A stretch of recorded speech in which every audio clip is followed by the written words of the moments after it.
ചെന്നൈ ഇഞ്ചമ്പാക്കത്ത് 1.5 മാസം പ്രായമുള്ള പെൺകുഞ്ഞിനെ വീടിന്റെ ബാൽക്കണിയിൽ നിന്ന് എറിഞ്ഞു കൊലപ്പെടുത്തിയെന്ന കേസിൽ മാതാവ് അറസ്റ്റിൽ.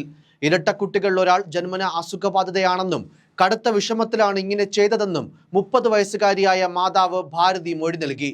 സ്വകാര്യ വാഹന സ്ഥാപനത്തിൽ ഡ്രൈവറായ അരുണിനും ഭാരതിക്കും 43 ദിവസം മുൻപാണ് ഇരട്ടക്കുട്ടികൾ ഉണ്ടായത്. കുട്ടികളിൽ ഒരാളെ കാണാനില്ലെന്ന ഭാരതിയുടെ നിലവിളി കേട്ടെത്തിയ ബന്ധുക്കൾ ഏറെ തിരഞ്ഞിട്ടും കുട്ടിയെ കണ്ടെത്താനായില്ല. ഇതോടെ നീലാങ്കര പോലീസിൽ വിവരം അറിയിച്ചു. പോലീസ് എത്തി നടത്തിയ തിരച്ചിലിൽ വീടിനടുത്തുള്ള ഒഴിഞ്ഞ പറമ്പിൽ കിടന്ന ബാഗിൽ നിന്ന് കുട്ടിയുടെ മൃതദേഹം കണ്ടെത്തി. മൃതദേഹം പോസ്റ്റ്മോർട്ടത്തിന് റോയപ്പേട്ട സർക്കാർ ആശുപത്രിയിലേക്ക് അയച്ച പോലീസ് കുടുംബാംഗങ്ങളെ ചോദ്യം ചെയ്തതോടെയാണ് മാതാവ് കുറ്റം സമ്മതിച്ചത്. വീട്ടിൽ ആരുമില്ലാതിരുന്നപ്പോൾ കുഞ്ഞിനെ ബാഗിലാക്കി ബാൽക്കണിയിൽ നിന്ന് എറിഞ്ഞെന്ന് ഭാരതി വെളിപ്പെടുത്തി.